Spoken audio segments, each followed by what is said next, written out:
Chapter 3 The Hustler. Yeah, I've been Ziploc popping since I was a teenager. Independent hustle, still ballin' with the majors. Riding out the sticks on that dirt road code. I came up from flipping bricks to rocking sold out shows. Shake. In 7th grade, we moved from the farm to a beautiful house on the Duck River. It was the dopest house for a teenager. The River House days are when I really became known as SMO. I had always tagged along with Chris, even though he was a bit older than me, and I think they got a kick out of having the kid brother around. Chris had the nickname Schmuh from a partying incident where that was literally the only sound he could make. It stuck, and then I started getting called Little Schmuh. So from there, I was always Schmo, and eventually it became Big Smo. Some of my teachers even called me Smo instead of John. It just became a thing, and now here we are. The River House move was ideal for my teenage years. I got along with everybody. Plus, I had a super cool crib, so my house became the place to be. So many people would come hang out, and I would entertain. I cooked at the country club while I was still on probation, and I had gotten really good at making food. Of course, Mom cooked enough for a small army every day, so there was always plenty. It was an open invitation, and we really just did whatever we wanted. Mama Smo. We converted the garage into a bedroom. Chris joined the service about that time, so John had the whole downstairs to himself. Thank God I didn't have to listen and see all the people that came back and forth through there. I'll run into people now who say, "Oh, I used to come to your house." And my reply is, "You did?" I sure heard about a lot of people being at my house, and I didn't know anything about it. Andy Muehlhauser. We came in whenever we wanted, and it could be 3 a.m, and they had a little kitchenette downstairs. His mom would leave a note saying, "Make sure you eat before you go to bed," and there would be a hot pot of chili on the stove just waiting on us. We would just sit around, eat chili, and hang out until the sun came up. Let me tell you one of my favorite stories from the River House. Now, I know my parents weren't stupid, but we did manage to get away with a lot, and we definitely partied at that house. Neither of my parents ever did drugs, but my dad sure did enjoy his nasty Morse cigarettes. One day I popped into the garage, and my dad was watching golf on TV from his golf cart. It smelled like weed. He was so chill sitting there, and I noticed it definitely was not one of his cigars in the ashtray. It was a blunt. Somehow we had managed to leave behind a party favor, and my dad had got a hold of it. He said, "Run down to the store and get some steaks. I want to grill out." I drove to the store thinking, holy shit, my dad has the munchies. We never told him. Moving to the River House had a huge impact on me. Before we moved, my school had been all country kids. When I moved to town, my school was much more diverse. So now I knew all the country kids and the city kids. By the time I made it into high school, hell, I knew everybody in town. I liked to spend my lunchtime at school designing different haircuts. Linda at the beauty shop had done my hair since I was a kid, and she, and thankfully my parents too, were willing to let me try any kind of crazy hair from braids to designs. She even shaved Ice Ice Baby in one side of my head one week and then a spider web in the other. Every week I had a new design for Linda. Mama Smo. I never knew what he was going to come back looking like. He really had Ice Ice Baby carved in his hair. You name it and they did it. My husband and I figured, well, hell with it. Tommy Donegan. Smo has always been a rapper. When he was in junior high, he was always rapping and stuck out. He just had that style. Andy Muehlhauser. He could make a room brighten up when he walked into it, even his kids. Everybody in the room was drawn to him. I've never seen anybody like that ever. I went to a typical high school with the usual groups of kids. I just hung out with everyone, and my fashion tastes were just what I liked. I loved the styles of my idols, and I imitated their style with my own little twist. I even liked to create my own pieces. Remember the Gankin Posse shirts? Well, I went back to my airbrush guy on more than one occasion to get his help creating my signature designs. My favorite pair of pants from my collection were jeans with a hole in the leg. I painted my brother's crew, the 8-Ball Posse, on the different fabric. I sewed their logo into the hole so the 8-ball showed. Hip-hop and the culture were my greatest influences during my later teen fashion years. My first class ring was huge and gold with a green stone. On top of the stone was a gold money sign, and on one side, a lowrider truck. The continent of Africa was on the other, probably wound up at a pawn shop in Shelbyville. My unique style definitely didn't go unnoticed. I got superlative for most stylish. Mama Smo. He would get a brand new pair of pants or overalls and hang them on the clothesline and shoot it with a gun to make a hole. He was probably the first person to shoot holes in his pants. He always had to be different. That was stylish later on, but my son was the first one to do it at his school. He always was ahead of things. Aside from my fashion sense, cars have always caught my eye. Much like my hair and clothes, I like cars with a little more character. The first car I wanted was a funeral hearse. My mom wouldn't have that, so we settled for a 1987 Chevy Celebrity station wagon with the words "Undercover Lover" written across the windshield. By the time I graduated, I traded the Celebrity for an Oldsmobile Silhouette minivan. My buddies and I decided to take it to Gatlinburg for our senior trip. We took the seats out and put a speaker in the middle of the floor for entertainment and a footrest. The drive should have only taken a few hours, but instead it took about 10. We rode the van up and down the strip for hours with the door wide open. My favorite memory from that trip was when I decided to bungee jump. Now, I'm terrified of heights, so that was a real thrill for me. That was one of the best trips I've been on to this day. Reality set in after graduation, and I decided to go to bartending school. It was an excellent fit for me because it seemed to be the perfect combination of business and pleasure. I already had a handle on the kitchen and was quite the chef by this point. I thought maybe I could even bartend at the country club one day. I took my training so serious that I had a fully stocked bar at the River House and would practice on my friends. You can all imagine how that turned out. In the end, I was an excellent bartender, but a horrible student. You can probably assume from my interest and lack of mention of academic achievements, I just wasn't the star pupil. That trend would follow me for years in spite of how much I loved to write, rhyme, and create. I really wasn't a good student, and for me, school was all about socializing. Band and drama classes are probably the only courses I took serious after the 4th grade. I went to high school and participated, but I was definitely never on the honor roll. I know my parents were so relieved when I got my diploma. After graduation, I started a journey to try to find out who I was professionally speaking. Here's a short list of some of the attempted and ultimately failed paths of study or potential careers I pursued. Electrician, too much math, drafting, more math than electrician, back to square one. Machinery, that just wasn't for me. Truck driving, passing a drug test may be a problem. We also determined during that period of my life that I have sleep apnea and couldn't stay awake driving for long periods of time. That ruined that chance. Body snatcher with Andy. He worked at a funeral home. That's about all I'll speak on that job. Barber school. Too many chemicals for my bad skin. I'll explain. Pouring concrete. The hardest yet most rewarding job I've ever worked. I wrote a lot of rhymes watching concrete dry all over my town. Hustler. Pro. Made a lot of money. Con. Illegal. Mama Smo. We spent so much money on that kid. My husband put him in the 18-wheeler driving course, and he couldn't drive. He'd go to sleep, and one of his friends told us, "John snores really bad." In high school, his bedroom was downstairs, so we couldn't hear it. But we took him to the doctor, and sure enough, he had sleep apnea, so he couldn't drive a truck. Then he went to Nashville to electronics school, and we spent a lot of money there. I have had 2 obstacles in life that seem to always interfere with my professional success. The first is my skin, and the second is, well, drug test. Sadly, my skin is the reason for not being able to pass a drug test. Let me explain. When I was around 11, I started to have excruciating pain and itching.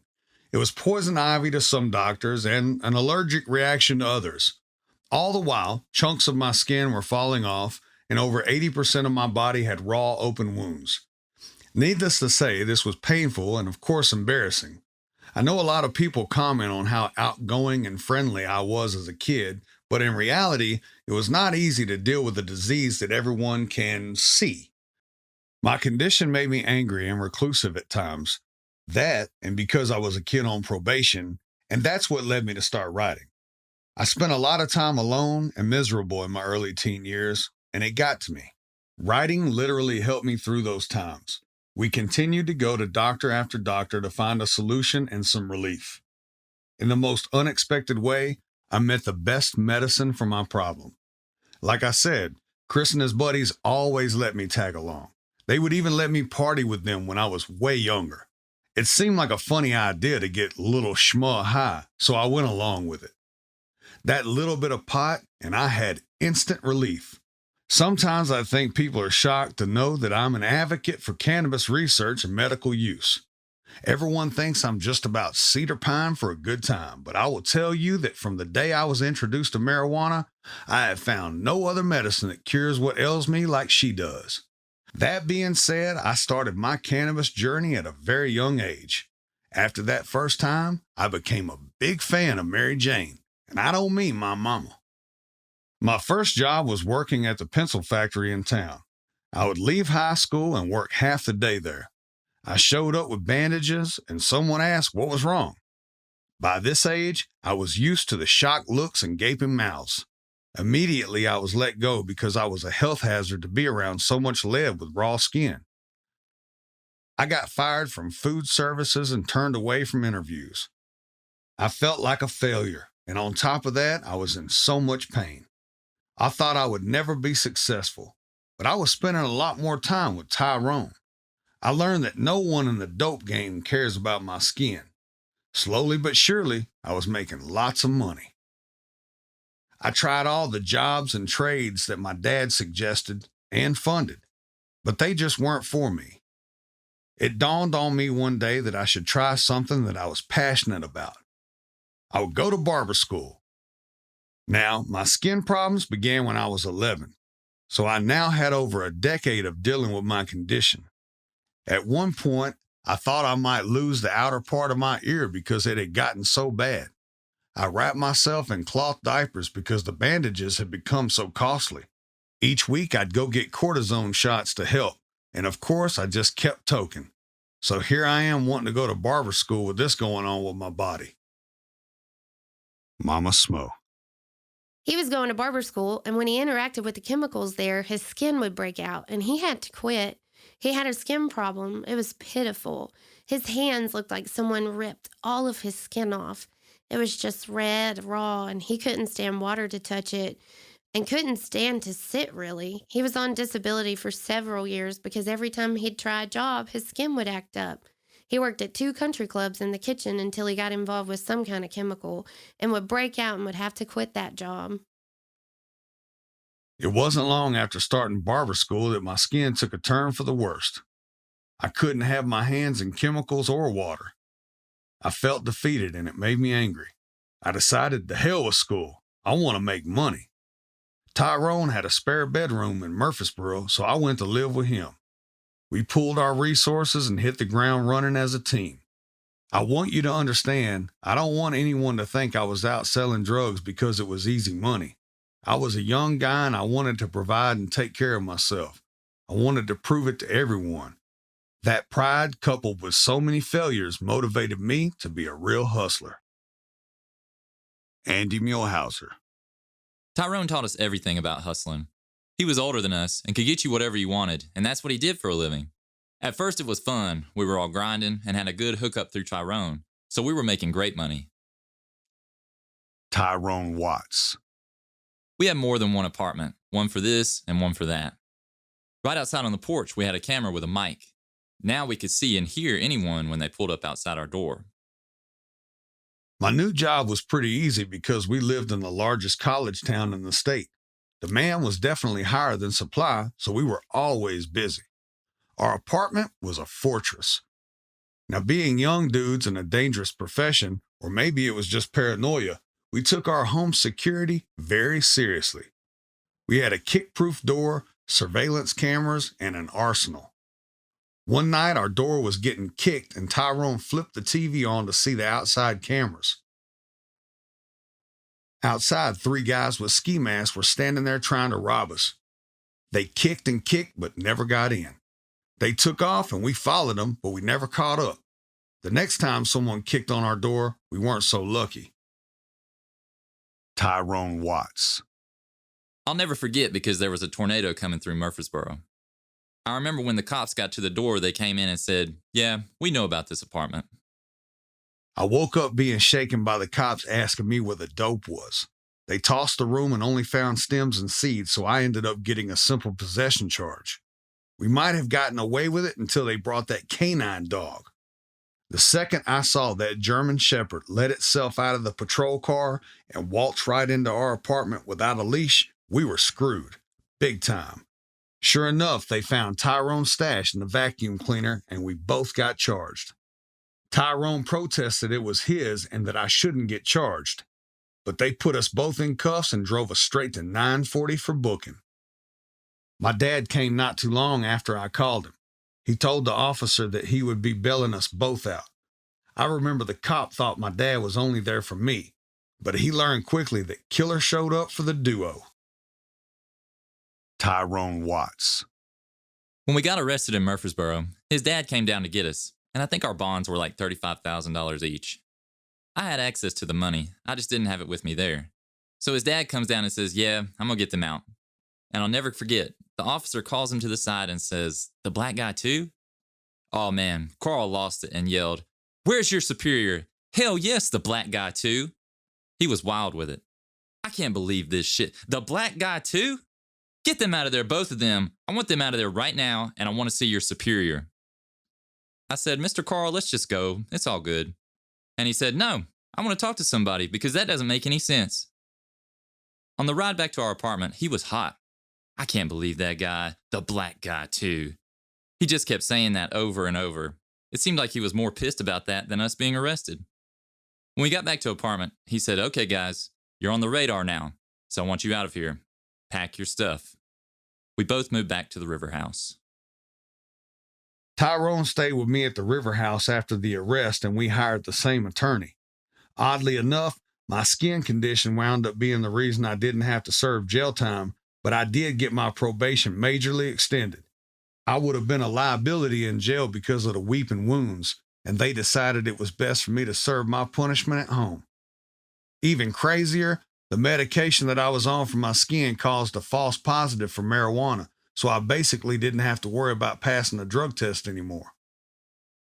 In an attempt to make amends for getting arrested, I tried one more futile attempt to go back to school. This time, technology. I started ITT Tech in Nashville and met a whole new group of clientele. I was doing a lot of traveling back and forth between Nashville and the River House for school, so I needed a hub to work out of. I managed to get connected with the front desk guy at the Stadium Inn that worked with me to keep customers flowing out of the old abandoned Elvis suite all night. I wasn't learning much about technology, but I was definitely supplying clients in over 3 counties. JJ. I first met SMO at ITT Tech in Nashville. We had to stand up and introduce ourselves. When it was SMO's turn, and I'll never forget, he stood up in a basketball jersey and shorts with a chain around his neck and platinum cornrows with a silver briefcase at his side and said, "I'm John Lee Smith, I'm 26 years old, and I'm here to make my father happy. I've been to barber school and done a few other things, and I guess that's kind of my story," and sat back down. My buddies looked at each other like, "Yeah, this dude's a dealer," and I've known him 20 years now. While I was going to school, I had to work another job to get by. Also, I needed a cover for how I had so much money in the first place. I loved cutting hair even though it was so painful. I was still cutting my homies' hair because they knew it wasn't contagious, which is so hard to get people to understand when you have a skin condition. If you have one, I know your pain. Hang in there. I was really good at it, but it was becoming unbearable. The dermatologist finally said, "I prohibit you from doing this job and basically any other that exposes your skin." That's how my laborious, expensive, stressful, and downright horrible quest for disability benefits began. Sadly, if anyone knows anything about a painful skin condition, there's a lot more than just itchy skin. There's anger, depression, anxiety, humiliation, aggravation, irritability. You get it. I was a joy to be around back then. If anyone knows anything about being a man in his early 20s, the disability office is one of the last places you want to be. I was in a low place in those days. As shameful as it is, yet probably so true in too many disability cases, I turned outlaw to earn money to afford to get on disability. By this time, I had mouths to feed, and I needed to make money even if I couldn't get a job. In my line of work, the last place you want to wind up is in court, and by this point, I had been there too many times. I had to defend my disability case to the judge, and after too much rigmarole and frustration, I lost it. For those of you that know me personally, you know that I have a hot temper when the fuse gets lit just right, especially back in my earlier years. I had some choice words with the judge, think NWA style, but replaced the police with you judge. Little did I know that the United States government considers that choice phrase specifically a threat to a federal judge. Imagine a U.S. Marshal calling you with that news. Stress and struggle are the two biggest triggers for a hellacious flare-up. I was miserable. I guess that call was the last straw, because I just told that stranger on the other line every single hardship and heartache I had survived since I was a kid. I didn't tell a sob story to get out of getting in trouble, but I had a stranger on the line who was my last chance. I couldn't go down without a fight. That tenacity paid off on more than one occasion in my life, and at that moment, I knew this man had to understand how desperate I was. I guess it struck a nerve with him because I ended up getting off with a warning. Now, I should add another layer of complication to the situation because my desperation was most powerfully fueled by my responsibility to my daughter. I found out I would be Amaria's daddy when I was only 23, and it was hard to know I was about to become a dad when I wasn't nearly at the place my parents had been when I was born. I wanted to provide for my family, but I still relied so heavily on my own parents. I'm so thankful for their support through those early years. One of my favorite photos is of me and my dad when I held Amaria for one of the first times. I love this picture of us. Amaria was really close to my parents, and I'm thankful she and my dad had that time together. My mom's influence on Amaria had been so incredibly strong, she'd been nicknamed Granny Mare because she's a mini Mary Jane.